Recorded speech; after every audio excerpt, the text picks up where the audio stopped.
Fourth lesson जो कि एक पोयम है वंडरफुल वर्ल्ड, इससे शुरुआत करेंगे। वंडरफुल वर्ल्ड एक पोयम है जो विलियम ब्राइटी रेंट्स इसके पोएट हैं। मैं पहले पोयम का रेसिटेशन करूंगी, आप ध्यान से सुनिए और उसके बाद हम एक एक स्ट्रेंजा समझेंगे।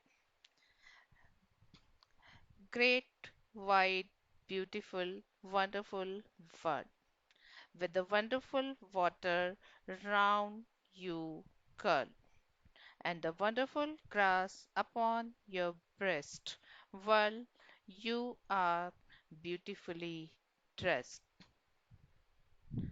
The wonderful air is over me, and the wonderful wind is shaking the tree. It walks on the water and fills the mills, and talks to itself on the tops of the hills. You friendly earth, how far do you go? With the wheat fields that nod and the rivers that flow, with cities and gardens and cliffs and isles, and people upon you for thousands of miles. Ah, you are so great, and I am so small. I tremble to think of you well at all. And yet, when I said my prayers today, a whisper inside me seemed to say, you are more than the earth, though you are such a dot. You can love and think, and the earth cannot. William Brighty Rance. So, this was the poem Wonderful World. You can see the picture, a beautiful picture of the world around us. Now, we will read the poem first stanza. मैं इस poem को आपको explain करूंगी। Great wide beautiful wonderful world. Great महान, wide चौड़ी विशाल, beautiful सुंदर, wonderful आश्चर्य से भरपूर, वर्ल्ड ये हमारी दुनिया है। तो हमारी दुनिया कैसी है? Great wide beautiful wonderful with the wonderful water round you curled, और हमारे आसपास वंडरफुल वाटर नदियां और पानी के अन्य स्रोत जो हैं इस पृथ्वी पर चारों ओर कर्ल हैं, लिपटे हुए हैं। And the wonderful grass upon your breast. Upon your breast, breast मतलब सीना, छाती। वंडरफुल ग्रास जो पृथ्वी पर जो भी ग्रीनरी है, जो हरा भरा है, पेड़ पौधे हैं, वो पृथ्वी पर, पृथ्वी के सीने पर चारों ओर लिपटे हुए हैं, चारों ओर बिखरे हुए हैं। World you are beautifully dressed.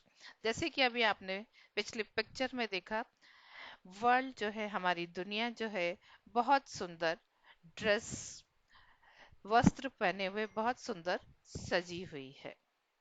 तो कुल मिला के स्ट्रेंजा में कवि हमसे कहना चाहता है कि हमारी वर्ल्ड, हमारी दुनिया जो है वो वंडरफुल है, सुंदर है, महान है, बहुत बड़ी है। उसके आसपास पानी, नदियां, तालाब, समुद्र लिपटे हुए हैं। इसके चारों ओर ग्रीनरी जो है, हरे भरे पेड़ जो हैं वो बिखरे हुए हैं, और हमारी पृथ्वी जो है वो बहुत सुंदर कपड़े पहने हुए हमें दिखाई दे रही है। अगला stanza. The wonderful air is over me, and the wonderful wind is shaking the tree. Wonderful air जो है वो पृथ्वी पे, मी यानी पृथ्वी, अर्थ, तो अर्थ के चारों ओर वंडरफुल एयर जो है, हवा जो है वो छाई हुई है, बिखरी हुई है। And the wonderful wind is shaking the tree, और इस पृथ्वी के ऊपर पेड़ों को वंडरफुल विंड, जो हवा है वो इन पेड़ों को हिला रही है। It walks on the water and whirls the mills, ये जो हवा है ये वाटर पे, कभी पानी पर चलती है और कभी मिल्स को चलाती है। मिल्स यहाँ पर आपने विंड मिल्स देखी होगी, जो चलती हैं और जिनसे की बिजली बनती है। तो हवा कभी पानी पर चलती है और कभी हमारी मिल्स को चलाती है, गोल गोल घुमाती है। And talks to itself on the tops of the hills, और कभी कभी पहाड़ी पर चढ़कर ये हवा अपने आप से बात करती है।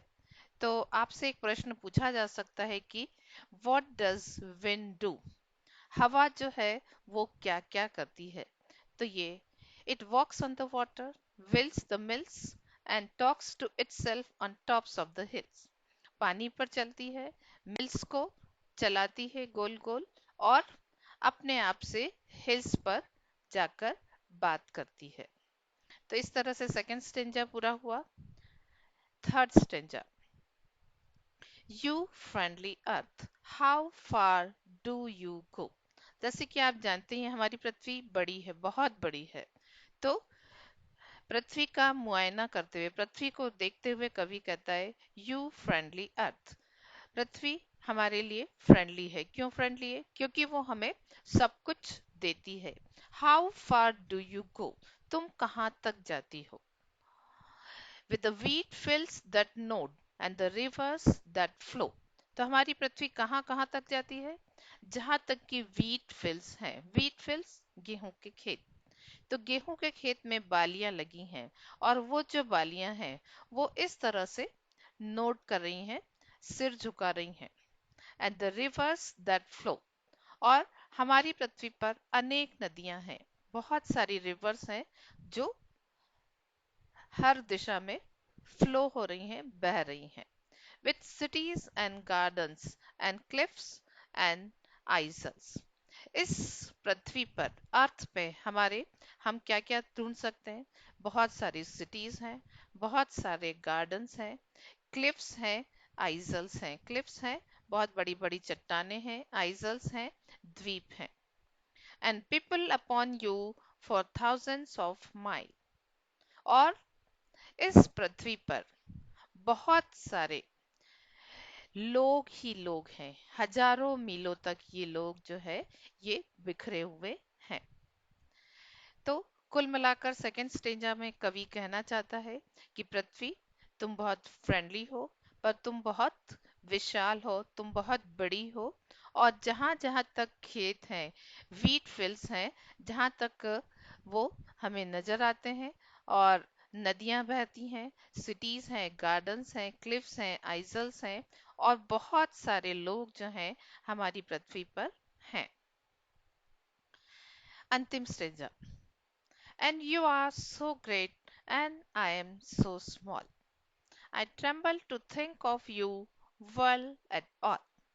अंत में पृथ्वी की महानता, विशालता बताने के लिए कवि कहता है यू आर सो ग्रेट, तुम इतनी ग्रेट हो, बड़ी हो, महान हो। And I am so small, अगर हम पृथ्वी से हमारी तुलना करें तो एक व्यक्ति, एक साधारण व्यक्ति का अस्तित्व पृथ्वी की तुलना में बहुत कम है, वो बहुत छोटा है। I tremble to think of you, तो जब पृथ्वी के बड़े आकार की हम कल्पना करें तो उस कल्पना को कर कर ही कवि का कहना है कि वो कांपने लगता है। वर्ल्ड एट ऑल, जब पृथ्वी के बारे में वो सोचता है, पृथ्वी की महानता, उसकी विशालता के बारे में सोचता है, तो कवि जो है वो कांपने लगता है। यानी पृथ्वी मनुष्य की तुलना में इतनी अधिक बड़ी है। And yet when I said my prayers today, जब मैंने आज मेरी प्रेयर्स बोली, जब मैंने आज अपनी प्रार्थना दोहराई, a whisper inside me seemed to say, एक विस्पर, एक फुसफुसाहट सी आवाज, एक अंदर से दबी हुई आवाज मेरे मन में से आई, और ये आवाज मुझे कह रही थी you are more than the earth, तुम पृथ्वी से ज्यादा हो। Though you are such a dot. हालांकि अगर पृथ्वी से आपकी तुलना की जाए, हमारी तुलना पृथ्वी से अगर हम करें, तो पृथ्वी के सामने हम एक डॉट, एक बिंदु के समान है। परंतु फिर भी कवि के मन में एक आवाज आई कि हालांकि तुम एक डॉट जितने हो, you are more than the earth. तुम पृथ्वी से बड़े हो। क्यों बड़े हो? You can love and think and the earth can not. क्योंकि मनुष्य एक जीवित, जीती जागती रचना है। वो किसी व्यक्ति को लव, प्यार कर सकता है, थिंक, सोच सकता है। जबकि अर्थ, जो एक निर्जीव वस्तु है, वो ऐसा नहीं कर सकती। और इसलिए मनुष्य का महत्व पृथ्वी से ज्यादा है। ऐसा इस कविता में, वंडरफुल वर्ल्ड में, कवि विलियम ब्राइटी रेंस का कहना है। तो छात्रों, आशा करती हूँ कि आपको ये पोयम समझ में आई।